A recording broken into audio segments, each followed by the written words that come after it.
একজন বিডিআর সমান 5 জন বিএসএফ তারা গুলি করতে পারবে এমন একটা ক্লজ ভারত এগুলো চাপ দিয়ে নিয়েছে। পিঠ দেখাবেন না, একটা আভাস পাওয়া গেছে 17 ফেব্রুয়ারি একটা বৈঠক হতে পারে।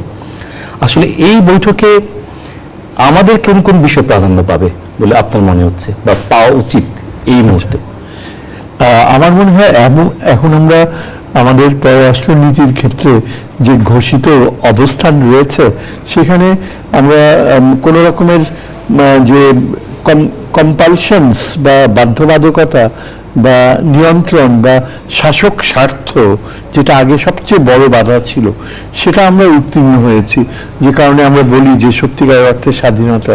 সুতরাং আমরা যখন আলাপ করব যে বিষয়গুলো সবচেয়ে গুরুত্বপূর্ণ বিষয়, অবভিয়াসলি যেগুলো আমাদের মানুষের মনে দাগ কাটে এবং অত্যন্ত অপমানজনিত বাস্তবতা, সেটা হচ্ছে এই যে গুলি করে হত্যা করা, সীমান্ত হত্যা, এবং কয়েকদিন পরপরই এই ঘটনা ঘটে এবং দেখা যায় যে এরা কোনো দুষ্কৃতকারী নয়, ওই অঞ্চলেরই গ্রামে কারো বাবা মার ছেলে আত্মীয় স্বজন এরকম হত্যা করছে।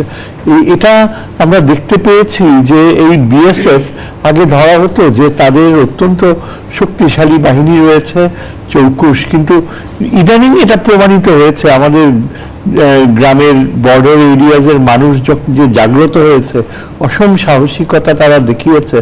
তারপরে আমাদের অত্যন্ত যে চৌকুশ এই যে বর্ডার গার্ড অফিসাররা, একজন অফিসারকে তো দেখলাম রিয়েলি মুগ্ধ হওয়ার মতো, কর্নেল মঈন নাকি একজন, সামনে যে আলোচনা করলেন কতখানি কনফিডেন্স, আশ্বস্ত করেছেন, এবং এটাই হচ্ছে এক্সাম্পল।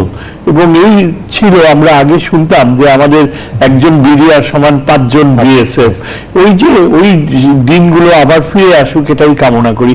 এবং আমার মনে হয় যে আমাদের এখন ওই ধরনের কোনো বাধ্যবাধকতা নেই যে নিয়ন্ত্রণ থাকতে হবে, তাদের হাতে অস্ত্র দেওয়া হয়েছে এবং আমাদের হোম মিনিস্টার ক্লিয়ারলি বলে দিয়েছে যে পিঠ দেখাবেন না।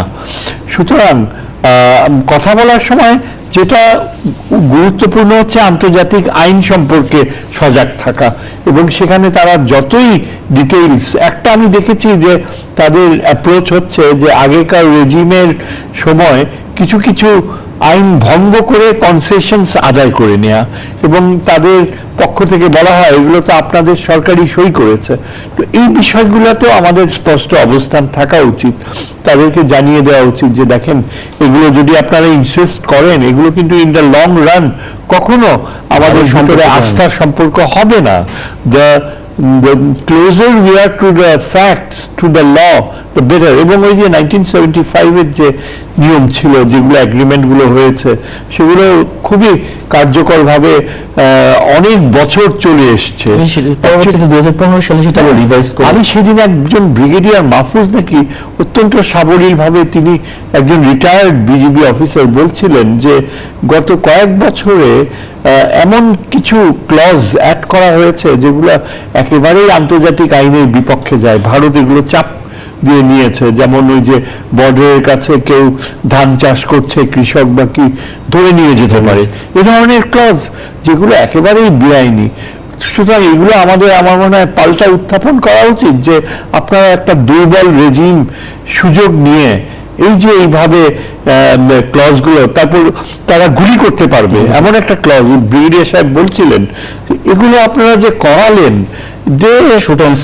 এটা কোনো থার্ড পার্টি বা কোনো ইউএন গ্রুপ যদি আসে, কিংবা ধরেন কোনো জাতিসংঘ ছাড়াও যে কোনো পিস কিপিং গ্রুপ যদি এসে এটা ভেরিফাই করে, সেই পর্যায়ে আমরা নিয়ে যাইনি মনে নিয়ে যায়নি না, তাদেরকে বোঝানোর সময় বলতে হবে যে আপনাদের নিজেদের জন্যই তো এটা বিব্রতকর হবে। সুতরাং we have nothing to lose. এবং আমি দেখেছি যে গত কয়েকদিনে আমাদের বিজিবি এবং নেগোসিয়েশন প্রসেসে যথেষ্ট